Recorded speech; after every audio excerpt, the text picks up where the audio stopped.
Hello there. As the garden settles into its winter slumber, I find myself thinking about the life teeming beneath the soil. We often focus on what grows above ground, but the real magic lies below, with earthworms. The other day, I wondered, if I fed my worms rice, would they prefer it raw or cooked? This sparked a simple experiment: raw rice versus cooked rice. Who would win the worm feast? Every kitchen scrap has potential, but how we offer it back to the earth matters. So, I set up a test in my garden beds, and decided to share the journey with you. Let's see what secrets the soil reveals when we offer it a humble meal of rice. Before we get to the rice, let's appreciate our star's earthworms. These creatures are the architects of healthy soil, creating channels for air and water as they burrow. Their castings are packed with nutrients, nature's slow-release fertilizer. Worms also help bind soil particles, creating that perfect crumbly texture gardeners love. A thriving worm population means a thriving garden. Feeding worms isn't just about waste, it's about fueling the engines of soil fertility. Encouraging worms reduces our need for fertilizers and boosts plant resilience. So, our rice experiment is more than curiosity. It's about supporting these unseen heroes. Let's see how our choices can help them do their best work. Now, on to the experiment. With a clear goal, I designed a simple experiment anyone can try. I picked a healthy garden bed and dug two identical trenches side by side. In one, I placed a cup of plain, uncooked white rice. In the other, a cup of the same rice, but cooked, no salt or oil, just boiled and cooled. Both trenches were covered with soil and marked raw and cooked. The setup was simple, the variables controlled. I planned to check each trench weekly, watching for changes in worm activity. The stage was set. Now, it was time to let nature do its work. Would the worms prefer the raw or the cooked rice? The great rice experiment had begun. After a week, I checked the trenches. In the raw trench, the rice was mostly unchanged, hard, white, and ignored by worms. Earthworms don't have teeth, so the raw grains were simply too tough for them. In contrast, the cooked trench was alive with worms. The cooked rice had broken down into a sticky porridge-like mix, and the worms were feasting. The difference was striking. Raw rice was untouched. Cooked rice was a worm banquet. The soft, moist grains were irresistible to the worms, who were actively tunneling and processing the food. The cooked rice was clearly the favorite. I covered the trenches again, eager to see what another week would bring. The results were already telling a clear story. On to week 2.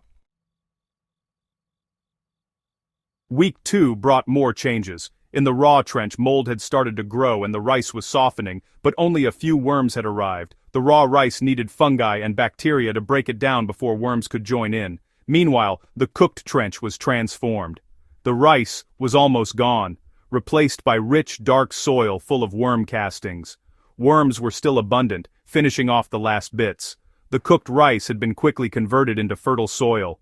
The difference in speed and worm activity was dramatic. The experiment was showing just how much preparation matters. The cooked rice was nearly gone. The raw rice was just getting started. The lesson was becoming clear.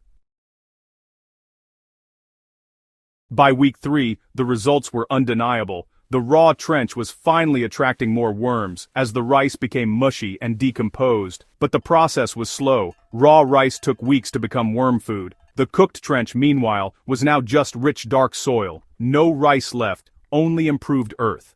The worms had moved on, leaving behind a pocket of perfect soil. Cooked rice was devoured and transformed in days. Raw rice lagged far behind. The experiment's conclusion was clear. Worms want food that's easy to eat. Cooked rice was the winner, hands down. The garden had spoken. Preparation made all the difference. Why did cooked rice win? It's all about accessibility. Earthworms can't chew hard grains. Cooking rice softens the starch, making it easy for worms to ingest and digest. The cooked rice was like a pre-digested meal, ready for immediate consumption. Raw rice, on the other hand, needed weeks of microbial help before worms could eat it. This principle applies to all compost soft, moist materials break down faster than hard, dry ones. If you want to give your worms a quick boost, cook your starchy scraps first. Raw rice will eventually feed the soil, but it's a slow process. For fast results and happy worms, cooked is best. Preparation is key to supporting your soil life. Want to try this yourself? It's easy and fun. Find a spot in your garden with active soil life. Gather 2 cups of white rice, a pot, a trowel, and 2 markers. Cook 1 cup of rice, let it cool, and dig 2 small trenches. Place raw rice in one, cooked rice in the other. Cover with soil, and mark them. Check weekly for 3 to 4 weeks, gently uncovering to observe changes. Note the presence of rice, mold, and worms. Your results may vary. Soil, climate, and worm species all play a role. The goal is to observe, learn, and connect with your garden's hidden world. It's a great project for kids and a hands-on lesson in soil biology. Give it a try and see what your worms prefer.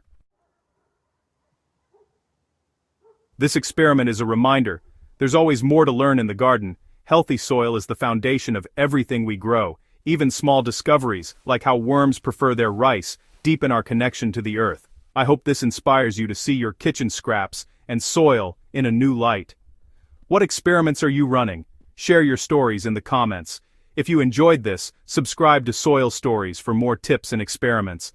Let's keep building a community of curious, soil-loving gardeners. Until next time, happy digging.